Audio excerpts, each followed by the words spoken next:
Tiens, prends ton café. Ta petite dose de bonheur. Alors, dis-moi, est-ce que toi aussi, parfois, tu as l'impression que tu dois prouver que tu mérites ta place? Prouver que tu travailles assez, que tu es légitime, que tu n'es pas trop ou pas assez. En réalité, ce besoin de prouver notre valeur, il vient pas de nulle part. Très tôt, j'ai appris que l'amour, la reconnaissance, et dans mon cas même la sécurité, ça se mérite.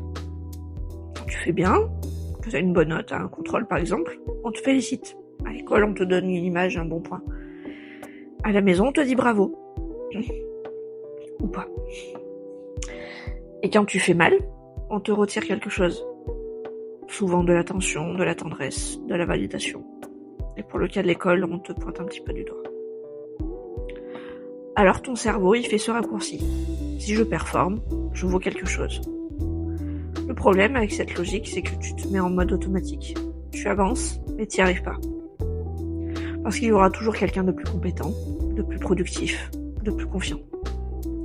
Et encore une fois, j'insiste sur le fait qu'il faut essayer de se comparer le moins possible aux autres, justement pour ça. Et puis, quand tu essayes de prouver ta valeur, tu oublies un truc essentiel. Elle n'est pas négociable. Tu as de la valeur même quand tu doutes, même quand tu te reposes, et même quand tu échoues. Ce besoin de prouver vient souvent de notre enfance et de notre rapport à nos parents. Si je fais bien telle ou telle chose, si je ramène une bonne note, peut-être que papa me félicitera enfin et me verra vraiment. Et puis peut-être que maman m'accordera un petit peu de tendresse. Bref, tu as compris. Prouver, c'est souvent une tentative de réparer une blessure ancienne.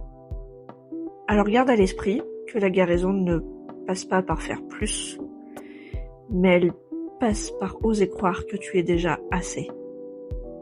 Tu n'es pas né pour mériter ta place, tu l'as déjà. Allez, je te laisse avec ça. Bois ton café. Tu n'as vraiment rien à prouver aujourd'hui.